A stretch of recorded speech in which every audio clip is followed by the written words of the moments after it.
Hello बच्चों, आप सब कैसे हो? बच्चों, आज हम भाषा, बोली, लिपि और व्याकरण के बारे में पढ़ाई करेंगे। तो बच्चों, भाषा किससे कहते हैं? तो बच्चों देखिए, भाषा कैसी बनी है इसके बारे में हम आज पढ़ाई करेंगे। देखो बच्चों, भाषा शब्द संस्कृत की भाषा धातु से बना है, जिसका अर्थ है बोलना। भाषा शब्द किससे भाषा शब्द संस्कृत की भाषा धातु से बना है। भाषा शब्द किससे बना है बच्चों? भाषा शब्द संस्कृत की भाषा धातु से बना है, जिसका अर्थ होता है बोलना। तो बच्चों, बोलने की प्रक्रिया मनुष्य के अस्तित्व के साथ जुड़ी हुई है। बोलने की प्रक्रिया मनुष्य के किसके साथ जुड़ी हुई है बच्चों? उनके अस्तित्व के साथ जुड़ी हुई है। तो बच्चों, आगे देखिए, अभी हमें भाषा की परिभाषा किसे कहते हैं उसके बारे में बच्चों हम आज समझेंगे। तो चलिए बच्चों, हम भाषा भाषा किससे कहते हैं, भाषा की परिभाषा क्या है उसके बारे में हम अभी पढ़ाई करेंगे। तो देखो बच्चों, यहाँ पे जिस साधन के द्वारा जिस साधन के द्वारा हम अपने मन के भावों अथवा विचारों का आदान प्रदान करते हैं उसे भाषा कहते हैं। जिस साधन के द्वारा हम क्या करते हैं, हमारे अंदर के जो विचार है, हमारे अंदर के जो भाव है, उन भावों को हम क्या करते हैं, दूसरों के सामने आदान प्रदान करते हैं। हम अपने विचार दूसरों को बताते हैं, उसे क्या कहते हैं बच्चों? भाषा कहते हैं। उसे क्या कहते हैं? भाषा कहते हैं। समझ में आया बच्चों? तो यहाँ पे देखिए बच्चों, यहाँ पे ये भाषा की परिभाषा है। अभी संपूर्ण विश्व में अनेक भाषाएं बोली जाती है। संपूर्ण विश्व में बच्चों अनेक भाषाएं बोली जाती है, जैसे है अंग्रेजी है, जर्मनी है, फ्रेंच है, रूसी है, चीन है आदि। यह विश्व की भाषा है बच्चों। ये कहाँ की भाषा है? यह विश्व की भाषाएं है। और हमारे भारत देश की भाषाएं कौन कौन से हैं? हमारे भारत देश में कौन कौन सी भाषाएं बोली जाती है बच्चों? तो हमारे भारत देश में है गुजराती, मराठी और तेलुगु, तमिल आदि। यह हमारे भारत देश की भाषाएं बोले जाते हैं। हमारे भारत देश में कौन सी भाषा बोली जाती है बच्चों? गुजराती, मराठी, हिंदी, तमिल और तेलुगु भाषाएं बोली जाती है। बच्चों, हम अभी आगे पढ़ाई करेंगे। जो भाषा के रूप है, भाषा के रूप कितने हैं बच्चों, इसके बारे में हम अभी पढ़ाई करेंगे। तो देखो बच्चों, हम सामान्यतः अपनी बात बोलकर या लिखकर समझाते हैं। हम सामान्यतः हमारी जो बात है वो कैसे करते हैं? बोलकर या लिखकर हम क्या करते हैं, उसको प्रकट करते हैं, समझाते हैं दूसरों को। और दूसरा व्यक्ति क्या करता है? हमारी बात सुनकर या पढ़कर समझाता है। दूसरा व्यक्ति क्या करता है बच्चों? हमारी बात सुनकर या पढ़कर समझाता है। इस आधार पर भाषा के कितने रूप हैं बच्चों? इस आधार पर भाषा के दो रूप है। पहला कौन सा है बच्चों? मौखिक रूप। और दूसरा कौन सा है? लिखित रूप। तो यह भाषा के रूप है बच्चों। ये भाषा के क्या है? रूप है। अभी बच्चों, हमें पहला जो है मौखिक रूप है। पहला कौन सा है भाषा का रूप? पहला मौखिक रूप है। तो ये जो मौखिक रूप है इसके बारे में हमें अभी पढ़ाई करनी है। तो मौखिक रूप मतलब मौखिक भाषा। मौखिक भाषा किससे कहते हैं? तो चलिए बच्चों, हम अभी समझते हैं इसके बारे में। बोलना और सुनना मौखिक भाषा के दो अंग होते हैं बच्चों। बोलना और सुनना मौखिक भाषा के कितने अंग होते हैं बच्चों? दो अंग होते हैं। मौखिक रूप ही भाषा का मूल रूप है बच्चों। मौखिक रूप ही भाषा का क्या है? मूल रूप है। मनुष्य इसे अनुकरण द्वारा सरलता से सीख लेता है। और मनुष्य क्या है, इन छोटी छोटी बातों से क्या करता है बच्चों? सीखने की कोशिश करता है। जैसे अशिक्षित लोग हैं, शिक्षित लोग हैं, जैसे साक्षर है, निरक्षर है, तो ये लोग क्या करते हैं? दोनों ही भाषा के इस रूप का क्या करते हैं बच्चों? इस भली भांति प्रयोग करते हैं। इस बात का भली भांति जो लिखित लोग हैं, वो शिक्षित लोग हैं, वो भी इसका प्रयोग करते हैं, और शिक्षित लोग हैं वो भी इसका क्या करते हैं? प्रयोग करते हैं। तो यह भाषा की प्राचीनतम रूप है। और यह क्या है बच्चों? भाषा की प्राचीनतम रूप है। अभी परस्पर बातचीत, जैसे अभी मौखिक भाषा में कौन कौन से आते हैं, तो इसके उदाहरण कुछ है बच्चों। देखिए, तो मौखिक भाषा में कुछ उदाहरण है, जैसे पारस्परिक बातचीत, मतलब हम एक दूसरे से बातचीत करते हैं। भाषण, वाद विवाद, यह बच्चों क्या है? यह भाषा के उदाहरण है। मौखिक भाषा के क्या है? उदाहरण है। जैसे अंताक्षरी है, प्रश्नोत्तरी है, दूरभाष है, बातचीत है, रेडियो कार्यक्रम आदि ये भाषा मौखिक रूप के व्यवहारिक के उदाहरण है। यह मौखिक रूप के क्या है बच्चों, व्यवहारिक उदाहरण है। तो यह तो अतः कहा जाता है। अभी बच्चों हमें देखना है इसके जो मौखिक भाषा की परिभाषा है। मौखिक भाषा की परिभाषा क्या है, तो इसके बारे में बच्चों हम आज पढ़ाई करेंगे। तो देखिए बच्चों, ये है मौखिक भाषा की परिभाषा। तो देखो बच्चों, भाषा के जिस रूप में एक व्यक्ति बोलकर अपने विचार भाव प्रकट करता है, भाषा के जिस रूप में एक व्यक्ति क्या करता है, अपने अंदर के जो विचार है वो बोलकर क्या करता है, वो विचार भाव प्रकट करता है, और दूसरा व्यक्ति उससे क्या करता है, सुनता है और समझता है। दूसरा व्यक्ति उससे क्या करता है, सुनता है और समझता है। उससे क्या कहते हैं, मौखिक भाषा कहते हैं। तो यह बच्चों क्या है, मौखिक भाषा की परिभाषा है।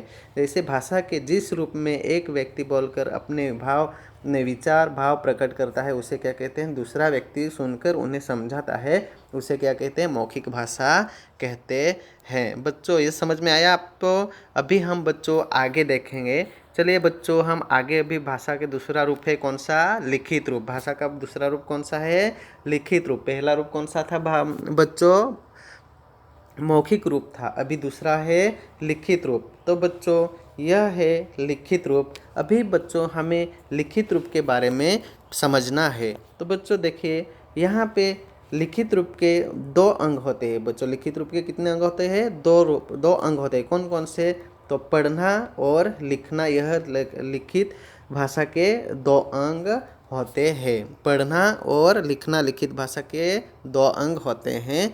बच्चों समझ में आया यहाँ तक? तो बच्चों चले जैसे अपने विकास क्रम में भाषा का लिखित रूप भाषा के मौखिक रूप के बाद विकसित हुआ है। हमारा जो विकास क्रम है वो भाषा के लिखित रूप भाषा के मौखिक रूप के बाद हुआ है। तो बच्चों लिखित भाषा किसे कहते हैं, अभी इसके बारे में हम पढ़ाई करेंगे। तो इससे पहले हम इसमें क्या समझे थे बच्चों, कि पढ़ना और लिखना लिखित भाषा के कितने अंग है, 2 अंग है। अभी लिखित भाषा की परिभाषा क्या है बच्चों, तो चलो लिखित भाषा की परिभाषा हम अभी देखेंगे कि भाषा के जिस रूप में एक व्यक्ति लिखकर अपने विचार भाव प्रकट करता है। भाषा के जिस रूप में एक व्यक्ति क्या करता है, लिखकर अपने विचार भाव प्रकट करता है, तो दूसरा व्यक्ति पढ़ता है उससे। दूसरा व्यक्ति क्या करता है, पढ़ता है, पढ़कर उन्हें समझाता है, उसे लिखित भाषा कहते हैं। देखो बच्चों, यहाँ पे भाषा की परिभाषा, यहाँ पे लिखित भाषा की परिभाषा दी है कि भाषा के जिस रूप में एक व्यक्ति लिखकर अपने विचार भाव प्रकट करता है और दूसरा व्यक्ति पढ़कर उन्हें समझाता है, उसे क्या कहते हैं, लिखित भाषा कहते हैं। समझ में आया बच्चों यहाँ तक? तो चलो बच्चों हम अभी आगे देखते हैं।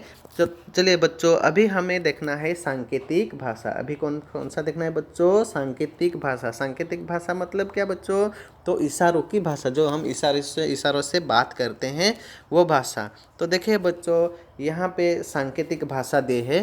तो यहाँ पे सांकेतिक भाषा बच्चों किससे कहते हैं, और वो तो देखिए हम पहले तो इसकी परिभाषा अभी देखेंगे बच्चों।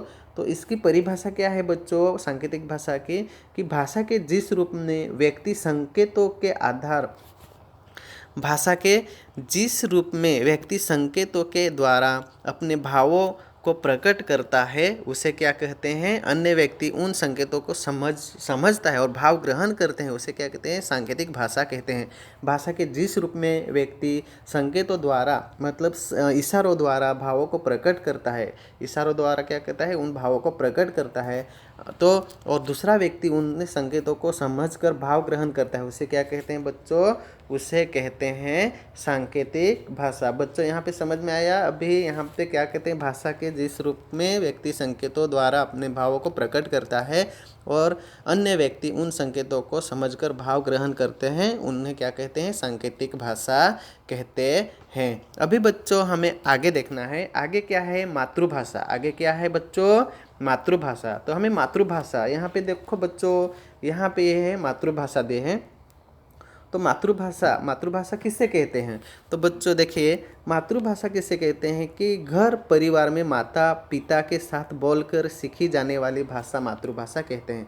जो हम बच्चों घर पर हमारे परिवार के साथ जो घर पर भाषा बोलते हैं उसे क्या कहते हैं? हम मातृभाषा कहते हैं। उसे हम मदर लैंग्वेज भी कहते हैं। तो घर परिवार में माता पिता के साथ जो हम भाषा बोलते हैं, बोलकर सीखी जाने वाली भाषा को क्या कहते हैं? मातृभाषा कहते हैं। जैसे हम छोटे रहते हैं तो हमें वो घर की भाषा कौन सिखाते हैं बच्चों? हमारे माँ बाप ही हमें वो भाषा सिखाते हैं। तो इसे मातृभाषा कहते हैं।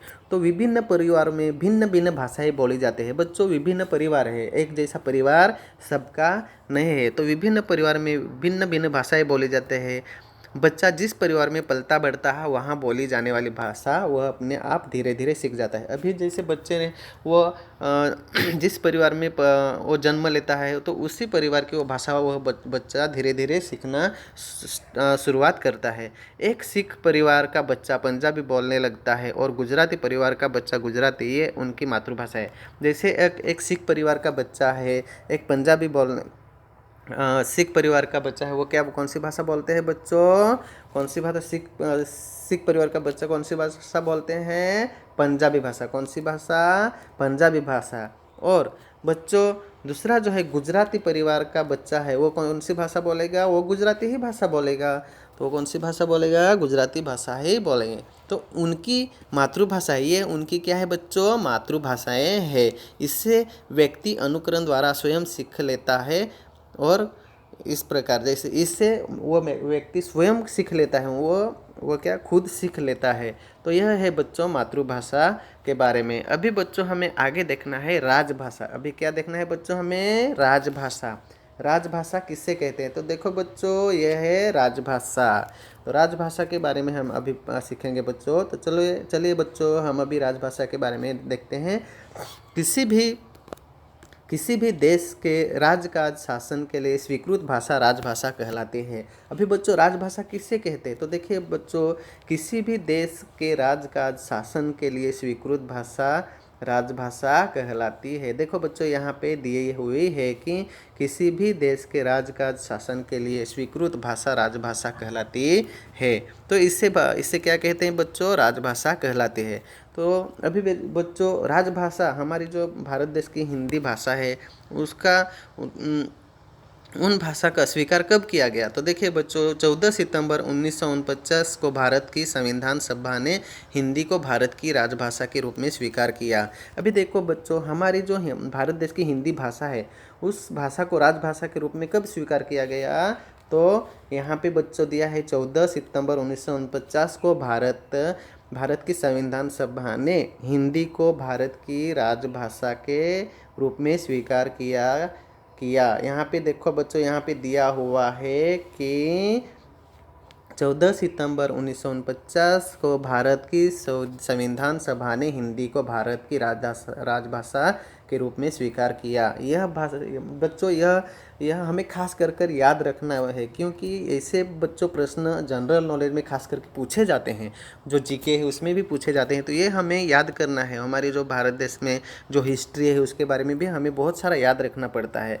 तो जैसे बच्चों यह है 14 सितंबर 1949 को भारत की संविधान सभा ने हिंदी को भारत की राजभाषा के रूप में स्वीकार किया है। अभी आगे देखेंगे हम बच्चों, भारत के अनेक राज्य हैं। भारत में बच्चों एक ही राज्य नहीं है, अनेक कई सारे राज्य हैं।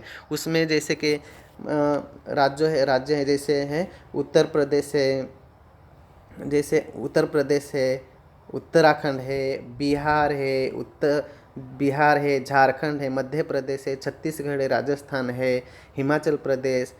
तो ये क्या बच्चों राज्य है। ये क्या है? राज्य है, हमारे भारत देश के राज्य है। जैसे दिल्ली में ही तो हिमाचल प्रदेश और दिल्ली में ही राजभाषा का रूप स्वीकार की गई है। अब ये इन राज्यों का दिल्ली में ही क्या किया गया बच्चों? दिल्ली में ही हिंदी राजभाषा के रूप में स्वीकार किया गया। अभी जैसे दूसरा बच्चों दिया है कि अंडमान निकोबार में भी हिंदी को राजभाषा के रूप में मान्यता दी गई है। अभी जैसे बच्चों अंडमान निकोबार है, उसमें भी हमारे भारत सरकार ने राजभाषा का रूप में हिंदी को मान्यता दी है। जैसे अंडमान निकोबार देखो बच्चों, यहाँ पे अंडमान निकोबार में भी हिंदी को राजभाषा के रूप में मान्यता दी गई है। तो बच्चों यहाँ तक समझ में आ गया होगा आपको।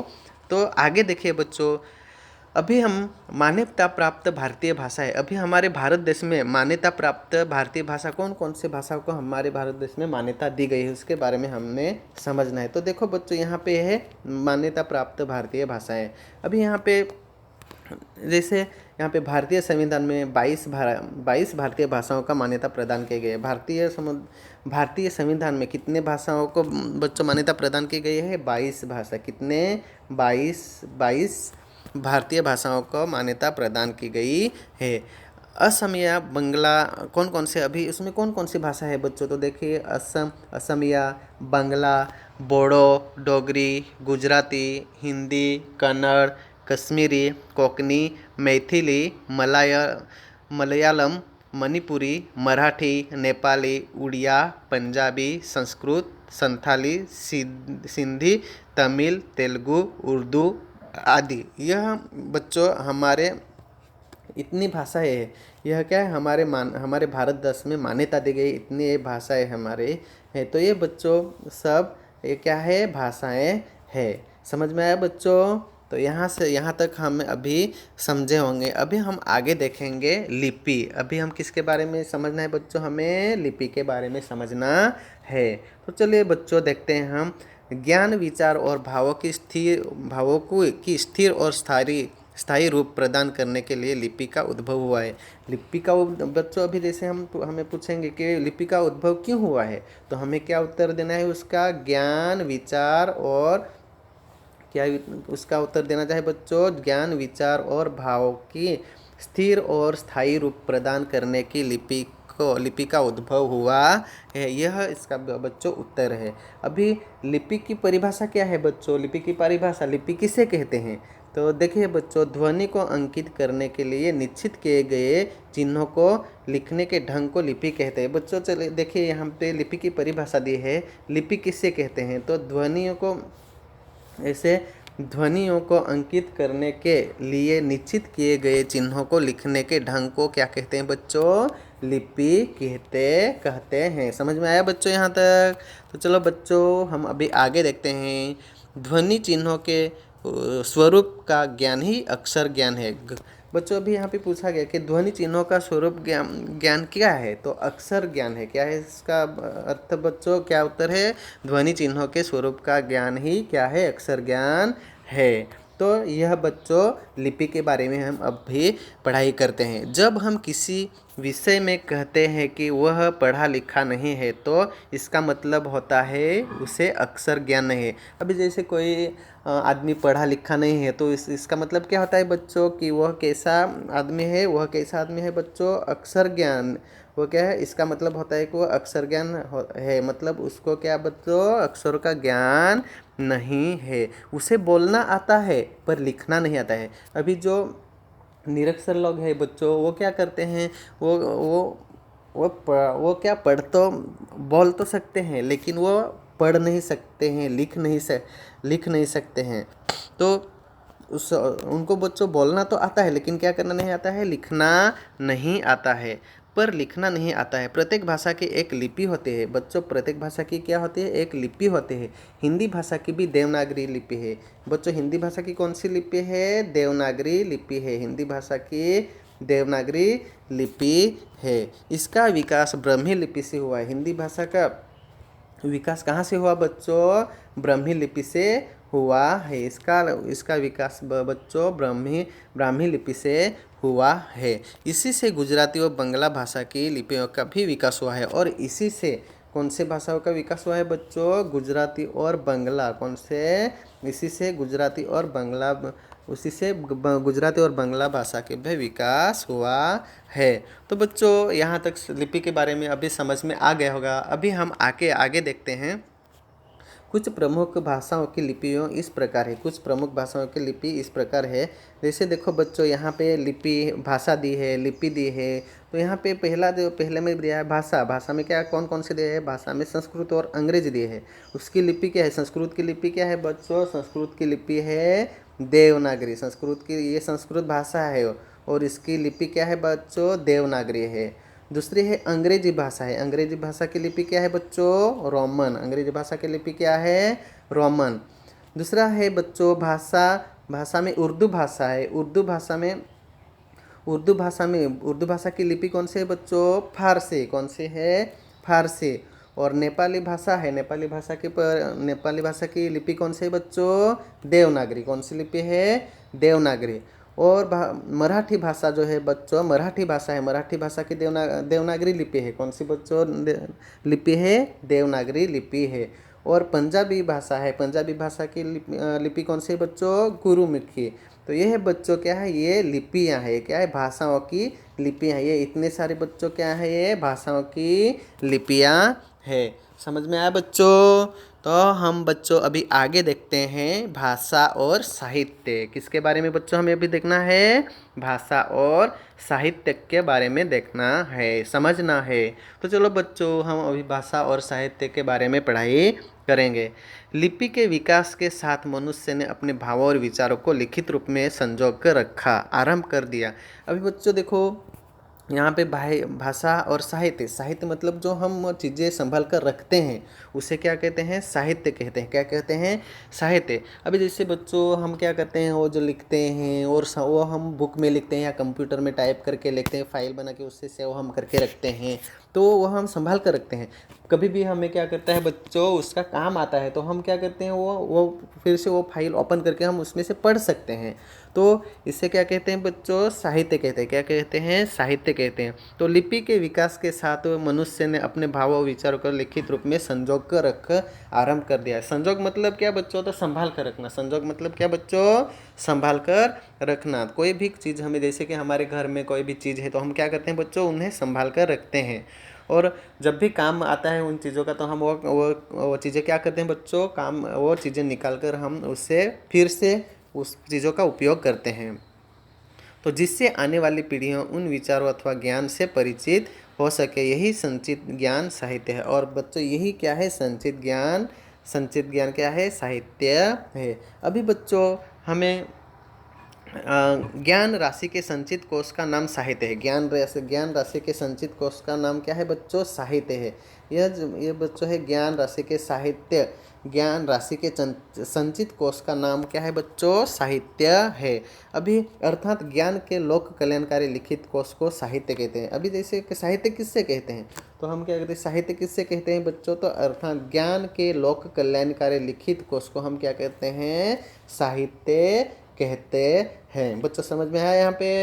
अभी हमें आगे देखना है बच्चों व्याकरण के बारे में। किसके बारे में देखना है बच्चों? हमें अभी व्याकरण के बारे में देखना है हमें। व्याकरण मतलब क्या बच्चों? ग्रामर। जो व्याकरण मतलब क्या बच्चों? ग्रामर। तो हमें अभी ग्रामर के बारे में पढ़ाई करनी है बच्चों। तो चलिए बच्चों हम अभी पढ़ाई करते हैं ग्रामर के बारे में। प्रत्येक भाषा में अलग अलग ध्वनियाँ हों, वर्णों, शब्दों और वाक्यों का प्रयोग किया जाता है। जैसे बच्चों देखिए प्रत्येक भाषा हमारी हर एक की अलग अलग भाषाएं हैं, विभिन्न भाषाएं हैं, उसमें हम अलग अलग ध्वनियों का उपयोग करते हैं, वर्णों का उपयोग करते हैं, शब्दों का उपयोग करते हैं, वाक्यों का उपयोग करते हैं, वाक्यों का प्रयोग है उसका उपयोग करते हैं। तो यहाँ पे जो प्रत्येक भाषा में अलग अलग ध्वनियों, वर्णों, शब्दों और वाक्यों का प्रयोग किया जाता है। तो इसलिए प्रत्येक भाषा में इनकी रचना से संबंधित नियम भी अलग अलग होते हैं, और इसलिए प्रत्येक भाषा में इनकी रचना संबंधित नियम भी अलग अलग होते हैं। व्याकरण इन नियमों का संकलन तथा विश्लेषण कर भाषा को एक सुनिश्चित व्यवस्था प्रदान करता है। और व्याकरण क्या करता है? इन संकलन का विश्लेषण कर भाषा को एक सुनिश्चित व्यवस्था का क्या करता है? प्रदान करता है। अभी भाषा परिवर्तनशील है। बच्चों भाषा कैसी है? भाषा है यह एक परिवर्तनशील है। भाषा कैसे है? परिवर्तनशील है। भाषा को परिवर्तन मतलब क्या? बदलती रहती है। भाषा क्या होती है बच्चों? बदलती ही रहती है। तो समय समय पर भाषा में जो परिवर्तन होते हैं उन्हीं को अनुसार व्याकरण में भी परिवर्तन होता है। जैसे बच्चों देखो क्या जो समय समय पर भाषा में क्या होता है बच्चों? परिवर्तन होता है। क्या होता है? परिवर्तन होता है। और उन्हीं हिसाब से उन्हीं अनुसार से वो व्याकरण में भी क्या होता है बच्चों? परिवर्तन होता है। तो व्याकरण भाषा को मानक रूप का प्रदान करते बनाते हैं, और व्याकरण भाषा को मानक रूप बनाकर क्या कहता है, चिरस्थायी बनाता है। तो यह बच्चों बच्चों व्याकरण के बारे में हमने पढ़ाई की है। अभी हमें व्याकरण किसे कहते हैं, इसकी परिभाषा क्या है, इसके बारे में बच्चों हम अभी पढ़ाई करेंगे। तो चलो बच्चों देखिए, यहाँ पे व्याकरण वह शास्त्र है जो हमें किसी भाषा के शुद्ध रूप को लिखने तथा बोलने के नियमों का ज्ञान करता है। व्याकरण किसे कहते हैं बच्चों, तो व्याकरण वह शास्त्र है जो हमें किसी भाषा के शुद्ध रूप को लिखने तथा बोलने के नियमों का ज्ञान कराता है, उसे क्या कहते हैं बच्चों, व्याकरण कहते हैं। अभी देखो बच्चों, यहाँ पे व्याकरण के विभाग कितने हैं बच्चों, तो व्याकरण के मुख्य विभाग कितने हैं बच्चों, 4 है। कितने हैं व्याकरण के मुख्य विभाग, कितने हैं बच्चों, 4 है। तो पहला कौन सा है बच्चों, पहला व्याकरण के 4 मुख्य विभाग है, उसमें से पहला जो है वह वर्ण विचार है। कौन सा बच्चों है, वर्ण विचार। दूसरा है शब्द विचार। दूसरा कौन सा है बच्चों, व्याकरण का दूसरा मुख्य विभाग कौन सा है बच्चों, शब्द विचार। तीसरा है पद विचार। तीसरा कौन सा बच्चों, पद विचार। और चौथा कौन सा है, वाक्य विचार। चौथा कौन सा है बच्चों,